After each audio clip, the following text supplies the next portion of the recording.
Bonjour. Hello, ladies.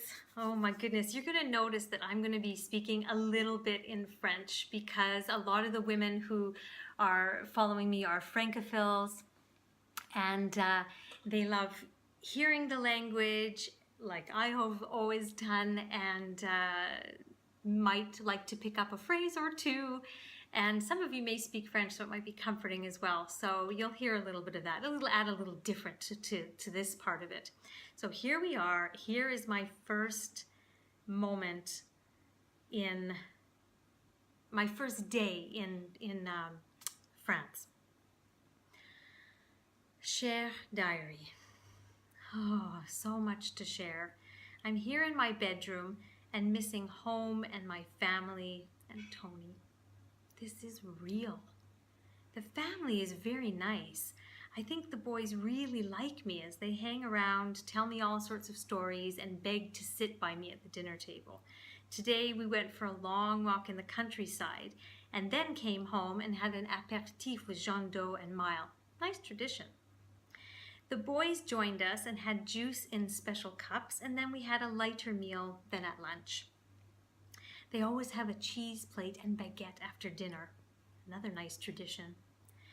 I've been reading The Art of Happiness and 7 Years in Tibet book that Tony gave me, and I'm feeling such peace inside. I don't know why.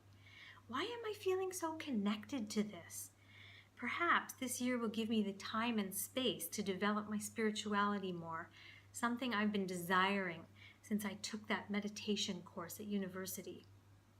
Tomorrow, Mile is going to take me to the school to meet with the principal and speak about me setting up the English program, and then to my very own language class.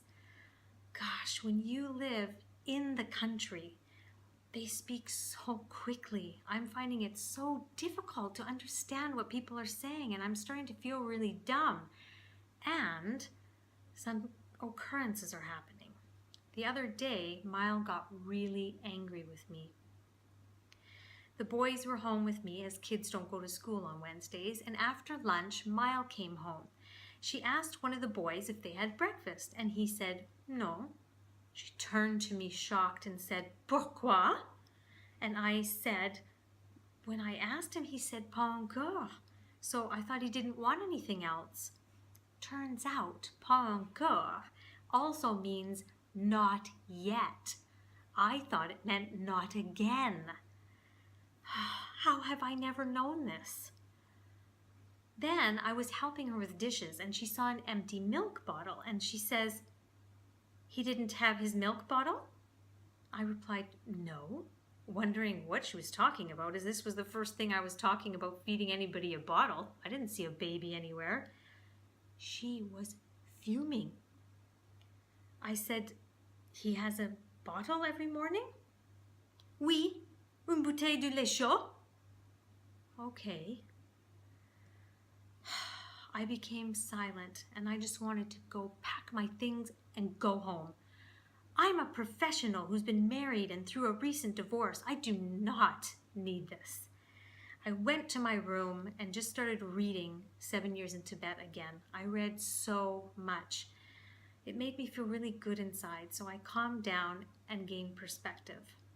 The boys came down to get me for dinner, and I decided to be the bigger person and try to make conversation. Slowly, everyone opened up, and we had a very nice time. I think I'm going to decorate my room and make it feel like me. I'm going to hang some photos and pictures and add some candles. That should make me feel better. Really looking forward to going to language school tomorrow so I can meet people and learn words and phrases that I never even knew existed.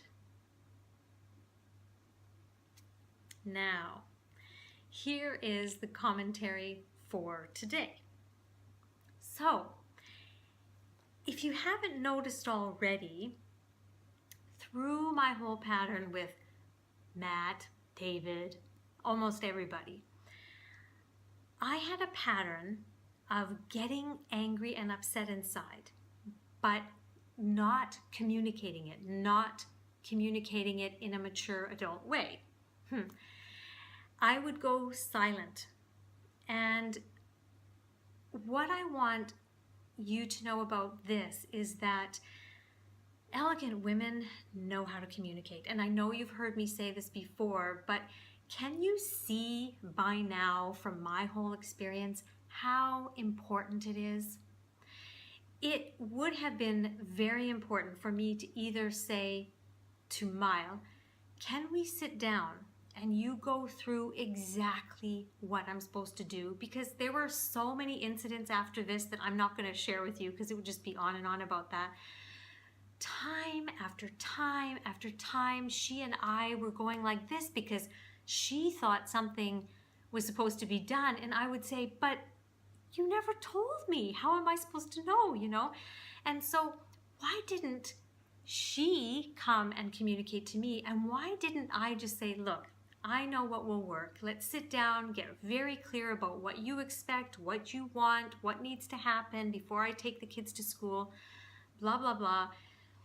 And that would have solved so much. And as you can see, the lack of communication that I had in my life caused a lot of issues. So what do I do now as an elegant woman? Look, I'm not perfect by any means, but what I know helps is that when I feel this sense of I'm not being understood, something's irritating me, something's upsetting me, I need to align, because the communication needs to come from that space and not the ego angry space. And I need to just openly share. And when you openly communicate from an aligned space, what comes forth comes through love. And the person on the receiving end receives it completely different than if you come from ego. So my question to you is, who do you need to communicate with? What do you need to say to someone? It could be your husband, it could be your mother, your father, your sister, your friend.